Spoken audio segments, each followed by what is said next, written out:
Greetings, Art History 1.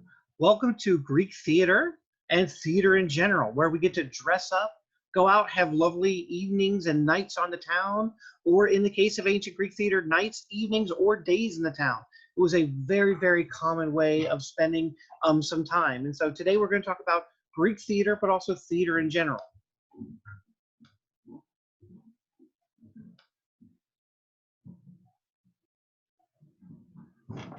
On the left over here, you'll note these are different Greek theater masks. And that's because when you went to Greek theater, you would actually wear different masks that would show you different characters that you were playing. So if you happen to show up late into a particular theatrical composition, you would know what the character was. Was it a king? Was it a queen? Was it the fool? Was it the prophet? That was actually the Apollo.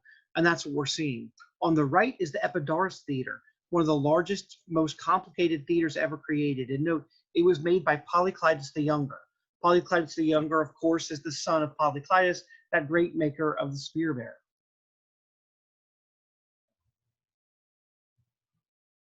And we're just waiting to get control over it. There we go.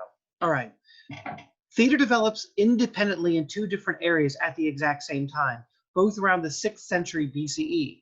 So we don't know who to give the shout out to. In Western culture, we generally give it to Greeks and the Greek theater, but also Sanskrit theater in India is developing at the exact same time frame.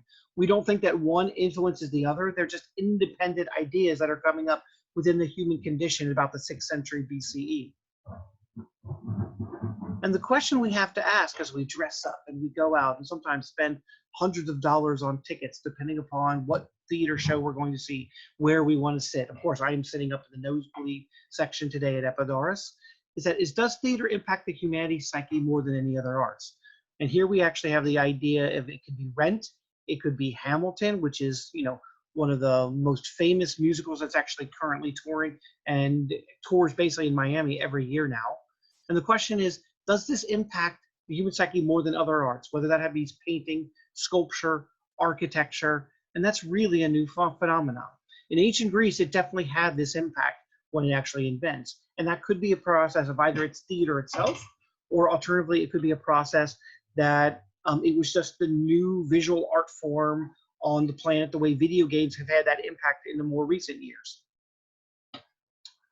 The actor Thespis pretended to be a character apart from the chorus, and he called himself the Answer.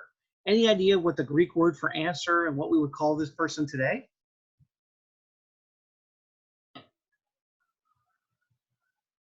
That's correct. The Greek word would be hypocrite. So someone who acts like one way and then actually behaves in another way. And that basically is the beginning of acting. So this actor Thespis, it's also why we call actors today thespians, is after the actor Thespis. Now, what's amazing about something this large here is Epidaurus Theater, which can seat thousands and tens of thousands of people, is that you have to be able to hear. Remember, it's all based upon acoustics. So if you see that tiny little dot all the way right there, that is a human individual standing there, probably 5'6", 5'7". We're hundreds of feet away from him. And yet without him yelling, we're going to need to be able to hear what he has to say in the show. You'll also notice the theater here, just like everything else we talked about in Greek architecture, is open-ended. It's open to the skies. It's open to the stars. So luckily we're in a lovely Mediterranean climate where it's fairly dry. It doesn't rain a lot, so these performances are not going to get canceled very often. Today, to make you be able to hear, we put down giant sound systems and speakers and plug them in and use electricity. They had to basically use their own technology and be able to elevate their voice farther out. And so if you look at the image over here on Epidaurus Theater, where it's showing you the limestone seating, some interesting things happen. First, you can notice that the seating is all limestone. There's nothing else. There's no cushion. There's no absorption. And that is because anytime you add a cushion or absorption, that is going to absorb part of the sound from going to the person behind you. So in theater seatings like we have in cinema today, we have very comfortable, posh seats, but we also have surround sound with speakers everywhere to accommodate that. The ancient Greeks did not have that type of technology. One of the amazing things that happens with stone, and we see all this at Stonehenge in the development of acoustics there, is that the human voice is amplified by stone. And so if you sing a particular sound or a resonant frequency, the stone will also make that bounce back. But if you cry or the little shuffles that you make, what actually happens is the limestone acts as a dampener and actually absorbs some of that sound. And so it will absorb the low frequencies, knocking out some of our moving and pushing, throughout the 3 hour, 2 hour performance, but it will actually amplify the human voice that's being thrown at us. So the stone absorbs low frequency crying and amplifies high frequency voices at Epidaurus. Still in existence, still works today. Now, the word theater in ancient Greece actually means seeing place, and it is the basis of modern day emotional storytelling. And so it actually means seeing place. And if you look at a lot of the ways that we divide a theater up today, it's basically still based upon the ancient Greek model. The orchestra, the area right down here, I'm showing you with my cursor, that is basically the dancing place. The scena, that's this area up in here, that basically translates as scenery, which was a background that was painted right before the show. The proscenium, all of this area here, is the before the scenery, which became an arch through which the audience sees the show. So a lot of our best theaters in the world are called proscenium theaters, and inside the proscenium then will be the scena, or the scenery itself. You'll note these are all different proscenium arch theaters. Here's the one in Miami. You've been to the one in Fort Lauderdale. Here's Mann's Chinese, the most famous place to screen movies. That's in Hollywood. Swedish National Theater, the London National Theater, and of course at Epidaurus. So you can see it really is a carryover. It's very similar around the world from the ancient Greek civilization. And the Greek theater then honors three gods. These three gods here, do you know who they are? The one all the way on the left is Zeus. That is the god of thunder and lightning. He's the king of all the gods. So whenever we're going to honor one god, we're also going to have to honor Zeus as part of that process. But we're not going to honor him very much here. He really is, hey, thank Zeus for being the king of the gods. The two gods we're really going to focus on are Apollo and Dionysius. Apollo is the god of sun. He's also the god of prophecy knowledge from the gods. And so in a lot of these theaters, we are going to deal with concepts of human suffering. Why do certain people suffer and others don't? Why does the gods punish certain individuals and others? And Apollo is there to explain, here's the rationale between the knowledge behind why the gods make some people suffer, or as fate makes some people suffer. Dionysius is the other god, and he's the main god of theater. He's the god of wine, theater, and freedom. So as remarkable as it sounds, we live in a democracy, or a version of democracy today in the United States, called a representative democracy. Ancient Greeks are the ones who developed democracy, and we said very early on it really wasn't that democratic, because you had to be a citizen who owned property, who had been through military training, and that really is only 20% of the overall population. So it's a very limiting democracy. The way we invented democracy was actually going to the theater, and we would drink a little bit of our wine when we happened to be at our theater, refresh our palate, not to get drunk within the process, but literally to free ourselves up, because wine, alcohol generally will free us up a little bit without getting drunk within the process. And in that, then we would start having more open conversations. Like, wouldn't it be great if we elected President Trump president, or President Obama president? And then we would actually have these conversations. These conversations on a nightly basis, as theater ran for about 6 days out of the week, never on Sunday, the day of rest, which is potentially why the day of rest in Christian thought is also on Sunday, coming out of the Greek and Roman traditions. The Colosseum had the same schedule, with Sundays being off as well as the day of rest, or the holy day to the gods. So one of the things that comes out is that this is how we invent democracy. It's really us sitting around with a little bit of freedom, drinking wine, but never drunk, remember, because it is a religious ceremony every time we go to the theater. When you would go to the theater, you would generally see tragedy. Tragedy, basically, as you can see the word up here, is two Greek words that are combined, tragos adeline, which ironically means goat singing. And that is because the followers of Dionysius, they were the individuals that were the goat singers. And so they were largely represented by the satyrs. The satyrs are the half goat and half man. They're the worshipers of Dionysius. And what surprises people when they go to the ancient Greek theater today, if the statues are still in place, you'll often see these goat singers with erect penises, right? The whole notion that these are individuals that after drinking can't control their sexual appetites. The Greek theater actually allows that to take place, whereas in a normal Greek community where you have to be calm, cool, and collected all the time, that would be a huge faux pas. People would make fun of you. They might even insult you by saying, wow, you're such a woman, you can't control your sexual desires. Remember, one of the biggest insults they had in ancient Greece was to call people, to belittle them by calling them in the female or feminine, or by calling them a vagina, calling them something that references and diminishes their masculinity by women, because perfection was defined by men.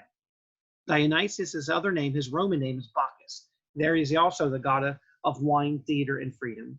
And so in the future, if you ever go to a bacchanal party at a frat or at a sorority, it basically is honoring Dionysius, or the reference is honoring Dionysius. They're called bacchanals, and a lot of Greek individuals will have a toga party that's dedicated to this god, willingly or unwillingly knowing that. Ancient Greek theater is something that almost all Greek men went to. Note, I'm very specific, and I say Greek men. Very few Greek women ever go here. And that is largely because for Greek women to go here, they have to be accompanied by a man. That's got to be their husband, their father, an elder son that would take them. And so maybe they go once or twice, but they're not there all the time. They're also not allowed to be performers on stage. A Greek woman who actually slid in and hid out in one of these theaters and showed up on stage, they would kill her. Later on, even during the Shakespearean day, 2,000 years later, 500 years ago, women were still not allowed on stage. So in Romeo and Juliet, Juliet was played by a prepubescent, probably 13 or 14-year-old boy, talking in a high falsetto voice and wearing a fake breastplate. And that's what we would be looking at, because it was considered only men had the control, be able to control both their sexual desires, but also their intellectual desires to be a hypocrite, to say one thing and actually mean something else, to be a true actor. Now, for ancient Greek theater, this is a public forum to analyze audiences' morality. So if there was something going on with society that we need to deal with in a philosophical issue, there'd be a play or a series of plays or tragedies that were developed about that particular situation. If there's a plague, if there's a war, if there is an invading army that we need to make a peace treaty about, we would actually use this in mythological references for all the thousands of members, mostly who would be male citizens, to contemplate this in an artistic vision before we ever go and actually have that vote or to decide what we're going to do as citizens with our vote. It's going to be an expression of public unity, and it's a solemn religious experience. And that's why you drink a little bit, but not a lot in order to get drunk. We're going to share stories that help preserve our cultural identity through difficult times. One of the most famous plays, and the one that you actually watched a portion of or read a portion of, was Oedipus Rex. Oedipus Rex starts off because there's problems within the village because a plague has struck. And what are we going to do to get rid of the plague? And it's an explanation of how and why terrible events befall people. The idea of fate versus free will first gets expressed actually in a theatrical performance. Now, one of the brightest men in the world, or in the history of the world, Aristotle, maybe behind Da Vinci, Plato, Socrates, but really probably in the top 10 of all human minds ever, was Aristotle. And he has a concept called catharsis, which he explains in one of his most famous writings called Poetics. And here's what he says actually about the purpose of watching theater, why theater is so different. The purpose of watching tragedy is to become so emotionally involved in the pain and suffering of the protagonist that one is cleansed of all emotion by curtain. So literally the entire idea of going to theater is to cleanse your emotion. Remember, Greek men are not allowed to show motion ever. That's why they have the larger 1/7 head, take their 1/8 and make it a real 1/7 head in their artwork. It was about having more brain power, 15% more brain mass that allowed us to control emotion and reason. And yet in the theater, we're allowed to do that. And they have miserable stories by our today's standards in the theater, where we like rags to riches. We like to take the individual that has nothing and show the power, the dominance, and the happy ending that actually happens from their hard work, from their dedication, kind of living the American dream in our Hollywood movies. The Greeks don't like that at all. The Greeks like exactly the opposite. The Greeks like watching an individual with wonderful power and strength and loved by everyone fall to where he's actually hated and in rags and maybe even blind and a beggar and homeless at the end, because then they can say, if it could happen to that wonderful individual for a mistake or two that they made throughout their life, It could happen to any of us. And then we're going to cry, which allows us to get all of our emotional reactions out. That's called catharsis. And it could be 15,000 men that were all crying in unison. That's why those limestone blocks right behind me are so important. They actually help absorb the crying noise, and they elevate the human voice that's coming from the actor down on the main stage. It's that little bit of figure right there. And so that's something that we're actually going to be able to see, called catharsis. Now, in the modern day world, this makes no sense to me because I am a man, and in the male gender, we're basically raised and have been raised, at least from my generation, maybe a little bit less so in your generation, which is good as we're getting better and challenging ancient Greek gender roles, is that we should hide and mask our emotion a little bit, right? And I'm a fairly emotional guy, so if I want to cry, I have no problem with it at all. I've actually seen my dad cry only 3 times in his entire life. My little brother committed suicide a number of years ago. My dad cried during that. My dad cried at the death of his own parents. But outside of that, very seldom have I ever seen my dad cry out of anger, out of frustration. Really, it's that calm, cool, collected. He removes himself. He's very Greek and stoic within the process. And that's what the ancient Greek gender role was, of that big-brained individual, that 1/7 versus the 1/8 the heads, they have more brains. Women are allowed to cry and catharsis, but do you want to bring your wife with you that's going to see you cry in a particular issue if you're an ancient Greek man and perfection is always having it together? That's why so few women show up on this process. Now, my wife, on the other hand, she can cry all the time. Sometimes she'll come home and she'll have such a frustrating day at work, or she'll have such a frustrating day with our kids, and they are teenagers in high school right now, which can be a frustrating experience. And they can actually come home and she said, I just need to go upstairs for 15 minutes and have a good cry. And she'll go upstairs and you'll hear her downstairs bawling her eyes out. And 15 minutes later, maybe 30 minutes later, she needs a really good cry. She'll come down and she'll say, all right, that was it. And me and the kids are looking at each other like, I don't get it. Because guys, we don't generally do this. Maybe we go play sports, we go hit something, we sleep on it, we do something to get our frustration out. That's not generally within the crying. But it is an effective technology, an effective technique that goes all the way back to the ancient Greek world. Now, Aristotle in Poetics, as we talk about how important ancient Greek thought is, look at all these different concepts that he developed that we still use in our modern day story making. So plot is a Greek word from Aristotle's Poetics, which basically means it's the imitation of an action, not the imitation of a man. Basically meaning plot is about the different story elements that actually show up, the different things that drive the story forward, not necessarily the character. The reversal, a change from one state to its opposite.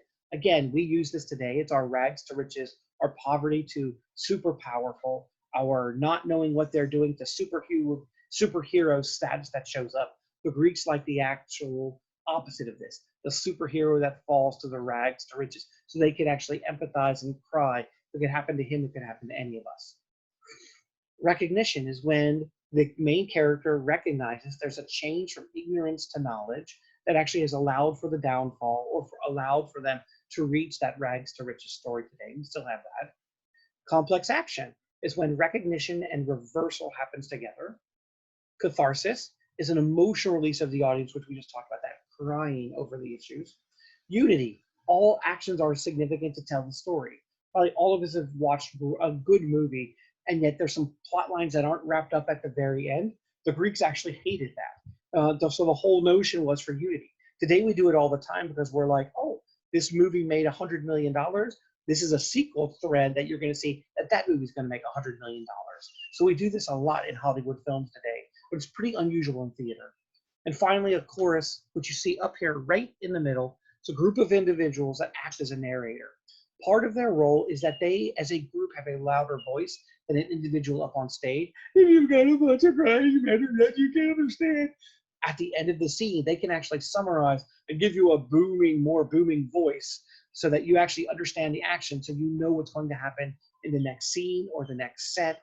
And so they can be the voice of morality, the voice of questioning, but also be the individuals that repeat the narration to make sure we all understand what we're watching and seeing, even if we show up late. Now, the features of Greek theater are the following. There we go. First off, each Greek play was only performed one time. One time. That means all the words and all the narration, all the chorus actions, all the actions that we see were performed one time. So if you got sick on a Sunday or on a Monday night and didn't go to the theater, you missed that show for all of Greek antiquity until later on in the modern day world we bring these shows back. They are in wool costumes, these very heavy wool costumes that hide the body, because you're not supposed to know who the actor, who the thespian is. All roles, as I mentioned before, were played by men, even women, generally with people that were prepubescent or had a higher voice and had a fake breast that actually would push out. They were wooden breasts that would push out. The chorus on the bottom, as you see, repeats the plot of the group, and the Greek theater mask expressing emotions and character type. So the three most common are all the way up on the top, and we do see all three of those when we watch a portion of Oedipus Rex later on today. You can note the lovely wind noises in my background because we are actually outdoors at the theater. Remember, it's not an indoor scenario. So the king generally always wore these golden or silver masks with crowns, and that you could see from a distance. Even if you walked in late, you're like, oh, that's the king. There generally is a blind or a prophet that almost always is an elderly gentleman that wears white, who walks over slightly hunched over to tell you what the gods, basically the prophet of Apollo, giving you the knowledge from the gods. And finally, we have the queen mask, which is generally in this virulent blue. Note, even the Virgin Mary later on is going to wear blue robes. There might be a translation in the future, which we have not been able to confirm yet, but many scholars do suggest that. And there are three types of Greek tragedy. In class, I won't have enough time to go through them, but I will briefly go through them here, particularly if you are interested. Otherwise, you can skip forward to the next slide. There's one that's called hubris, ate, or nemesis. And this is basically when the plot is carried forward by the fact of the main character's arrogance. So the arrogance of the main character leads him to commit a criminal act of violence called ate, and he needs to be punished. Punished, this is where the word nemesis comes from. So some aspect that leads them to commit a murder.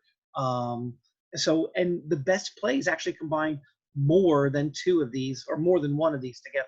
So for example, in Oedipus Rex, we're going to have an act of ate, this violence, this criminal act where Oedipus himself, this king or this future king is going to commit a murder. And then we are also going to feel the idea is we're going to feel some pathos on the third one over. So the second one is pity and fear. Pity is the pain and undeserved misfortune of another. Fear is when it can happen to you.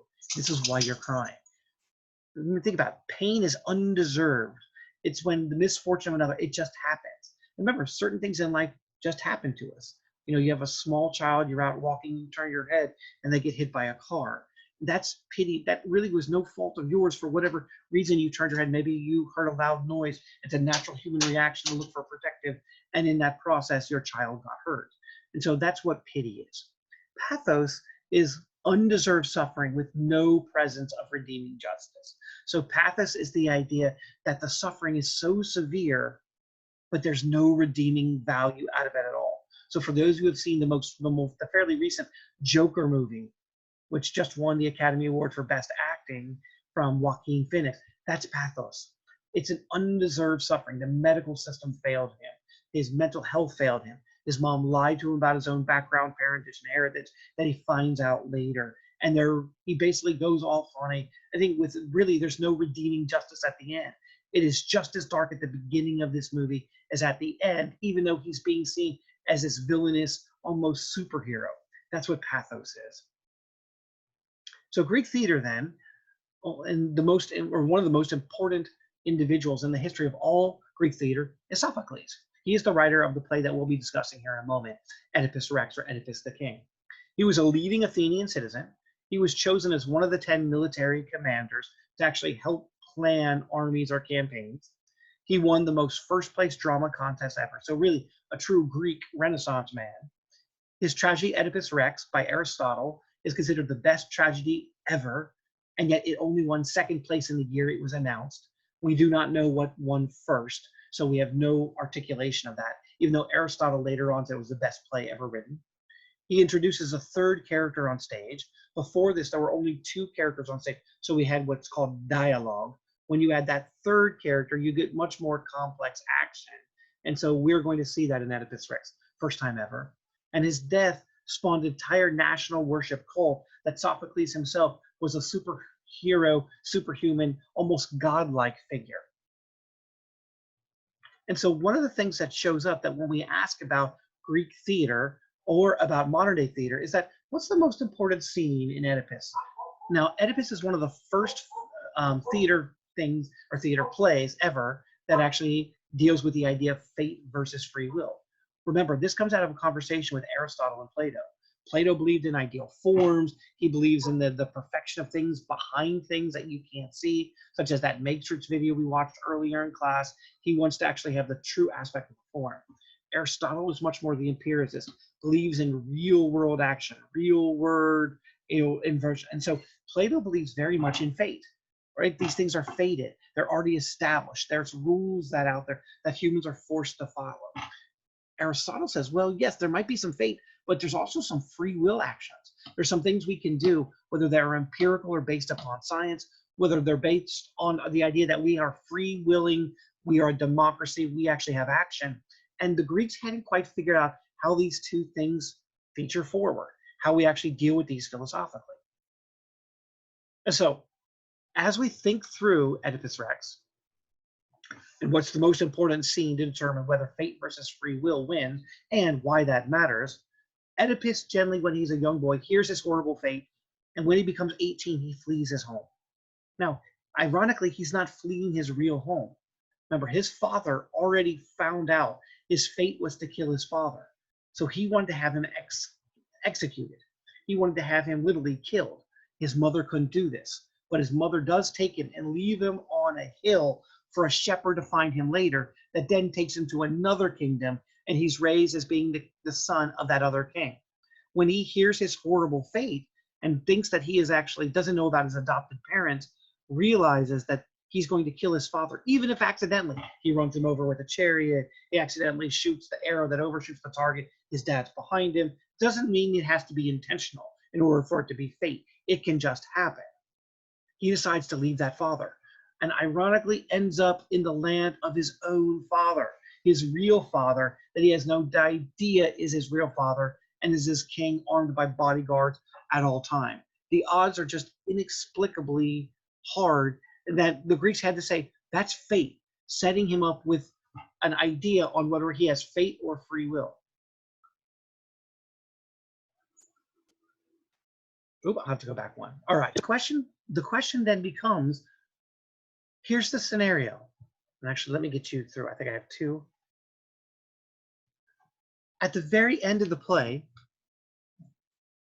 we have to ask ourselves, does fate or free will offer the action?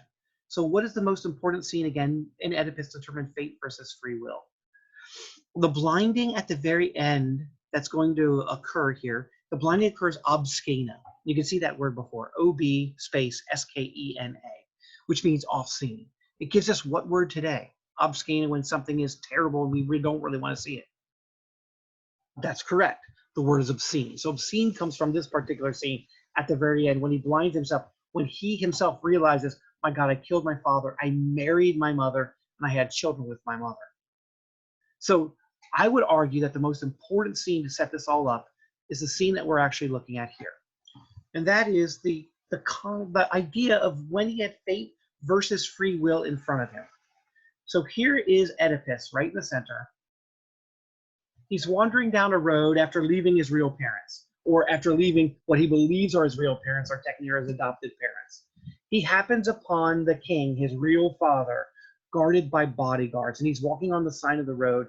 No one knows that he's of noble parentage. No one knows that he is a prince in another land. He's dressed much more like a common shepherd. His responsibility then is to move over. So as the chariot comes through with the guards, he gets upset because they run him off the road.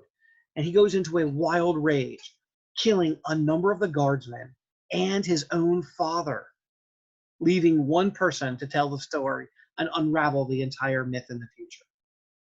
The idea, what got to him? His ate, right? He created Nemesis. He created this world of violence. And what was the problem here?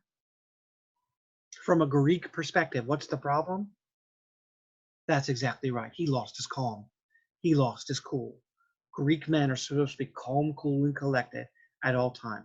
Someone tells you, Fraser, I've got some bad news to tell you. I know.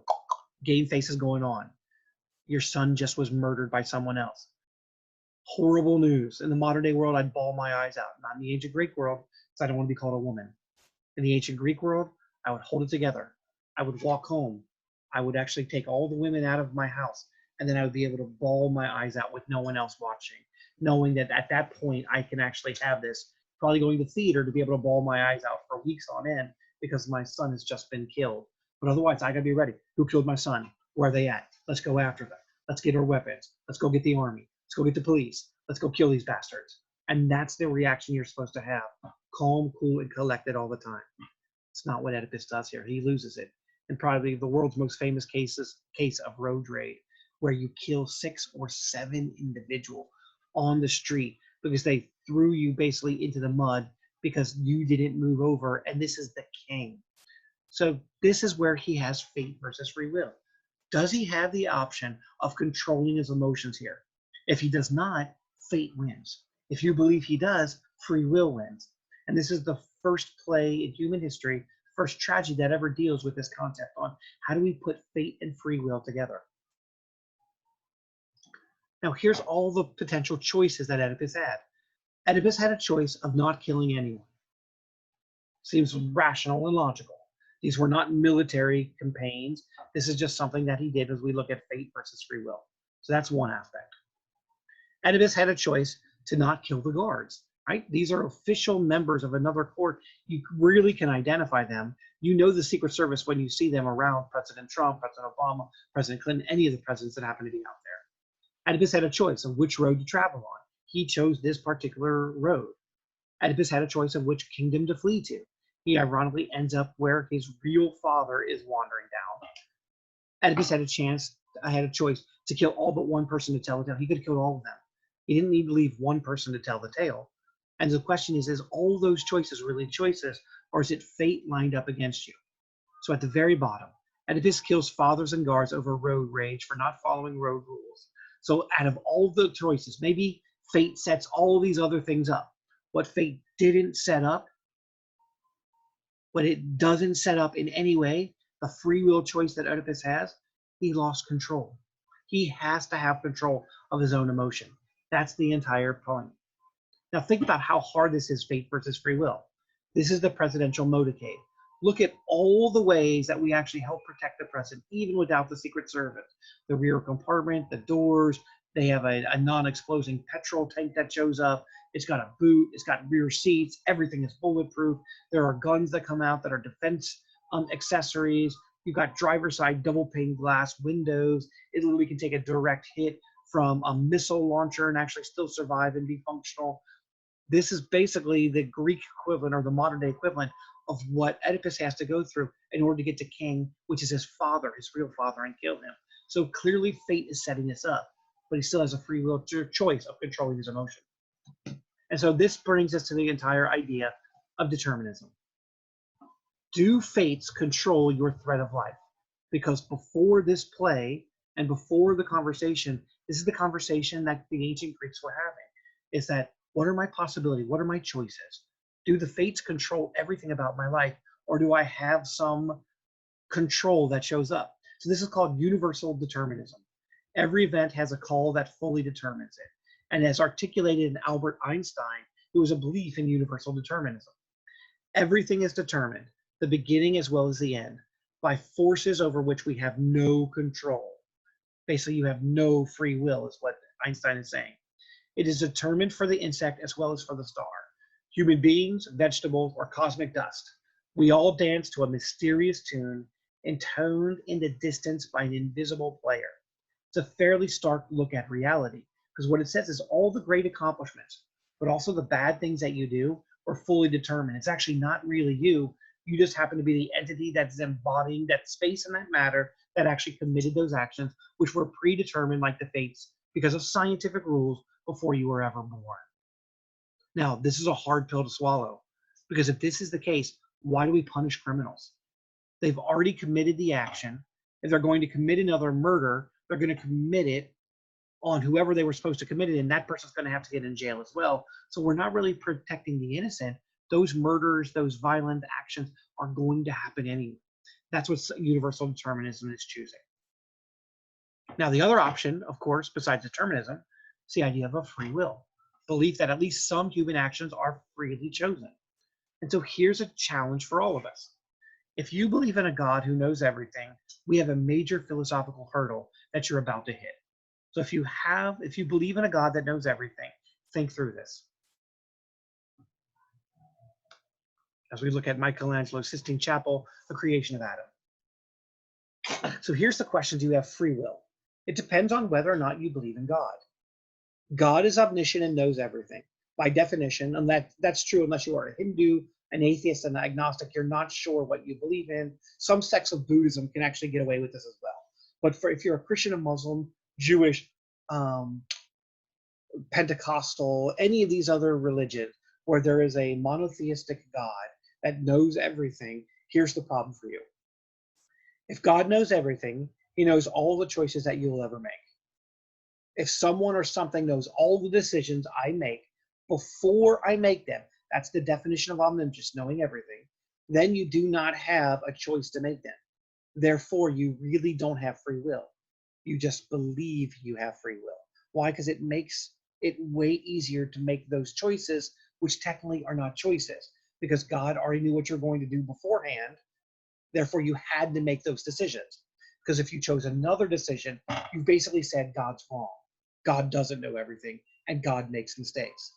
The Christian God, the Jewish God, the Muslim God do not make mistakes. We have religions where the gods can make mistakes. We have Hinduism for that, where the gods can go back and correct what they did wrong beforehand. That's not true of the Abrahamic Christian Jewish religion faith, Christian Jewish Muslim faith. So here's the question in a modern day world. Do you have free will? Can you choose what to eat tonight? Here's basically the same framework, just giving you a modern day example. God is omniscient and knows everything. If God knows everything, he knows already what I am going to eat for dinner. If someone or something knows all the decisions I make before I make them, then I do not have a choice to eat what I want. Therefore, I do not have free will to choose what to eat tonight, because God already knows whether I'm going to choose Chick-fil-A, McDonald's, Nando's, Pizza Hut, KFC, eat nothing, or eat at home. I think I can choose all those places because they're all open, they're all available. But when I pull in, God already knows what I'm going to order, how I'm going to order it, what I'm going to pay with. He's going to know all that. And if you actually don't believe that, then you either don't believe in an all-knowing God, which is a problem if you're Muslim, Christian, or Jewish, because ultimately the only way of doing this is to prove that God is wrong. There is a fundamental problem here. So we have free will illusionism versus free will disillusionism if you believe you have free will. Free will illusionism, shh, you are right, but don't tell people. That's basically what most people in the Christian world, if you believe in an all-knowing God, generally kind of believe. Or free will disillusionism, free will doesn't exist. And that's what I am arguing here. If you believe in an all-knowing, all-powerful God and you're right, then free will doesn't really exist. You just think it exists because it makes getting through the day way easier.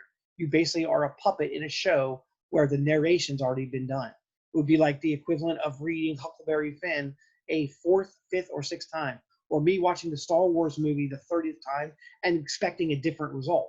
That, the bad guys actually ultimately win and Darth Vader is going to rule and be this benevolent dictator over all society. We all know that's not going to happen. Why? We've seen the movie before. So that poses some problems for our criminal justice system. Look at this innocent looking kid. That is the youngest convicted killer in US history. He was 12 years old when he was convicted, not just charged, convicted as a felon murderer. Fate versus free will. So the postulate up at the top, if determinism is true, that implies that no one is responsible for their own actions. If an actor is morally responsible for an action, then the actor must have performed the action freely. Our criminal justice system then, of course, is based upon the process that you have free will. And that's why we put you behind bars, so you don't use your free will to hurt others. But if you believe in an all-knowing, all-powerful, omniscient God, we have a fundamental flaw that shows up here. Do you feel sympathy for this kid over here? Here's his backstory. This is his true backstory. The murderer had been raised in a slum. His father abandoned him when he was 7 months old. He was beaten by his that should be older siblings, and constantly abused by his mother. He dropped out of school at age 10 to be a lookout for a local gang. He was never able to find a job. He committed a few armed robberies for money before the murder, and the murder was over someone trying to steal money from him during a drug deal. That's the kid that was the youngest convicted killer in US history, 12 years old. And the question is, should we sentence that child to death for an act they did when they were a 12-year-old child? Remember, your brain is not even fully functional for most of you until you're 25. And so it takes some time to get into what we think about fate versus free will here. I should point out here, the United States is the only civilized nation on earth that would punish this 12-year-old as an adult. We are it. So it's one of the reasons that we don't sign off onto all sorts of international criminal justice treaties, because we couldn't charge a 16-year-old as being an adult, and yet an 18-year-old is the age of adulthood in the United States of America. We have a fundamental flaw in how we define this. So it comes down to this: nature versus nurture. Do we have fate versus free will? You betcha we do. And in the modern day world, we call it genetics versus the environment. Your genetics. Your genetics, that's the stuff that's your fate. You can't control, at least not currently, you can't control your genetics. You can't control your XY chromosomes. You can't control your parental strand. You can't control necessarily whether you are preconditioned with fate in order to actually get a heart attack or to get heart disease. You can change your diet and make some choices that mitigate that, but you don't have full control over that. So we absolutely have scientific basis for fate versus free will in the modern day world. And so most scientists today believe about half of the actions that you commit are really kind of like what Einstein said, you were fated to do from pre-existing conditions already. And the other half of scientists then say that the other 50% are really free will actions you can do to help control some of those mitigating factors. But there's a lot out of your control within your world, as you know already. You know, don't control parents. Now, one of the challenges we have is that there is not a legitimate argument out of this. This idea that God knows everything and that there is free will if you believe in a God, I should say up until 15 years ago. Here's your workaround. And even the Pope has signed on to this workaround because it explains so much. It's called the multiverse theorem, or M theory. It basically explains how God can know everything, and at the same time you can have free will. It basically says that, as you know from Einstein's E equals mc squared and his theory of relativity, that we used to think that time was linear. You're born, you die, and you pay taxes in the middle. Well, we now know time is not like that. There's all sorts of other planes that come across, and there's multiple of you that at different points might actually meet in different space-time continuums, called the doppelganger effect, where you actually might find your doppelganger, a person that's just like you. They might even have the same name. They might have married a woman with the same name, with the same last name, with the same cat name, the same dog name, the same number of children that were born on the same days. Weird coincidences like this are happening more and more as the population expands, and we now have 7.5 billion people on the planet because there are these multiple planes. We have great movies trying to explain this, such as Interstellar. Remember Dali's Melting Clocks? It's basically the first artwork that deals with that time is not linear and actually bends and moves over time. That's one of the basic aspects that Dali was trying to do in his Melting Clock artwork, called The Persistence of Memory, or the consistency of the persistence of memory. It's a hard title to say within the process. These two individuals on the bottom right-hand corner did not know each other when they got on that plane. They have the same first and last name. They were born in the same city. They are not twins. They happen to be doppelgangers. If I was on that flight, I'd be like, oh my God, we're going to die. This flight is going down, right? Because the two different multiverses potentially have collided here. And so this is a way that you can have Burger King, McDonald's, Wendy's, vegetarian, and eat nothing at all because there's multiples of you. And at the same time, God can know everything because the multiplicity of you, he knows all the different things you're eating at all the different times. You still have some free will choice. That's where we get to. So that is ultimately multiple or multiverse theory, or M theory, that brings the two ideas together. It's pretty cool. Science and art together. When it happens, that basically is the foundation of what true knowledge is. We often think, oh, science has it right, or evolution is right from a scientific perspective, or intelligent design is right from a Christian or creationism perspective. Really true knowledge in the human condition is when the two come together to give us the idea of truth. So why would Aristotle consider Oedipus Rex as the greatest tragedy of all time, based upon what we know? Here's how he evaluates plot, reversal, recognition, complex action, catharsis, unity, and chorus. It would have to have features of each of these, so this is a great midterm question for you to prep. Later on, the Oedipus complex is going to be picked up by Freud, and Freud all the way on the right, what's on man's mind. Freud is actually an interesting individual as the birth of modern day psychology, and yet almost no psychologist follows what he actually says. And that's because Freud believed that what was happening to him in his sexual desires, his id, his libido, were a little bit out of control from his own time period, but he believed he was normal. He's the scientist. What we now know is Freud probably loved his mama a little bit too much, and his sexual libido was probably out of whack, even for kind of modern day standards as it shows up. And so a lot of what Freud invented is still used as the basis of modern historical psychology, but not used for modern psychology at all, as we've moved to behavioral management strategies instead. So based upon what we've talked about today, the idea here is, what do you think are the 10 most important concepts about ancient Greek theater? And here there will be a list that you can compare your list with in Blackboard that previous honor students have actually put up, that you can actually compare your ideas of the most important aspects of Greek theater versus others. Hint, please make sure that catharsis is somewhere, particularly in the top couple ones, as you look at this and prepare this for your final exam. Another thing we're going to be doing in class, now that we've been through all the way Greece, as we've finished off Greek theater, challenge and identify 50 or 25 different ways that ancient Greece impacts our world today. You can list them out, or you can play A to Z and try to get something from every letter. And then after you do that, we want to compare this culture with the other cultures we've done. But we're right at midterm time. We're getting really close to midterm time. And so is Greek culture more important than Mesopotamian culture? Greek culture gives us way more things, but Mesopotamian culture gives us, excuse me, but Mesopotamian culture gets us way more important things like the wheel and agriculture. And it will be up to you to make that argument on your midterm. This is generally a question that shows up on almost every midterm. Or as I mentioned before, you can play challenge A to Z, where try to give me one personality, invention, or aesthetic from each letter of the alphabet about ancient Greece as your review material.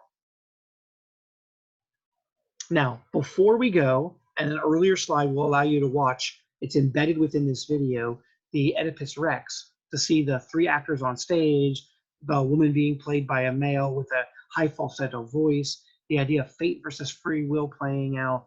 I want to play this whole idea of the applause. Yay! Greece generally thinks of themselves as the best culture. And number 2, Greeks are like, who cares? Remember, the Greeks come up with the 7 wonders of the world. 5 of them they believe are in ancient Greece. The other 2 we've already looked at. Do you remember what they are? Perfect. One is from Egypt. It's the Great Pyramids. Good. And the other one's the Hanging Gardens of Babylon from Babylonia or ancient Mesopotamia culture.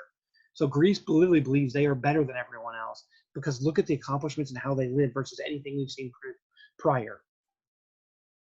All right, as we get close to the midterm, let me give you a pointer on how to review for the midterm. And look at that middle one that I'll read to you, that middle column. Reviewing over time gradually allows long-term networks to be strengthened. Cramming over a 3-day period raises test scores by more than 25% over a 1-day cram. So the key here is study over the next week or so. Take little pieces and really do study to get the idea across. And one of the key features is to help stress reduce, take the culture you know the least about or an artwork you know the least about, start there. We often make the very bad mistake of studying cultures or studying the things we know best first, because then we get a sense of accomplishment. You actually don't learn that way. What you do is you tire yourself out. So when you get to material you don't understand, your brain has already absorbed so much of small little details that it doesn't grasp any of the new stuff. And that's why it's harder to learn the stuff, because we generally are studying backwards. You should start off. So if you know Greek culture really well, but have forgotten the stuff on prehistoric, go back and review prehistoric. Remember, there's a top 10 list in almost every section, and some sections even 2 or 3 top 10 lists, like in ancient Greece, as it was such a significant culture that honor students create about the most important features that show up. And we want to make sure that we have that. So start going back. Remember, you have access to all of the questions, including your quizzes. You can go back and take a look at. If you really messed up on a particular quiz, make sure that you understand what you got wrong with or got wrong on and why. And the other thing is that you have access to all the questions that you can actually start pre-prepping. There's 25 questions that are possibilities for your midterm. Go through them. They are listed in Blackboard under your midterm section. Otherwise, remember, they are also the middle column of your daily assignments that we handed out in class. If you've since lost that, remember, that's under the syllabus section also in Blackboard. So it's all there for you. And then bring those questions into class. Say, Fraser, I do not understand this. We will do a review session later on as well, and potentially play some Kahoot games, some Trivial Pursuit type games, Family Feud, Jeopardy. We'll have all these as a day prep before the midterm as well. Good luck, and I hope everything goes well for you. So the last thing we're going to do is, as we're leaving Greece, it's time to roam, sorry for the dad joke, to another Art History 1 culture, which is, of course, is ancient Rome.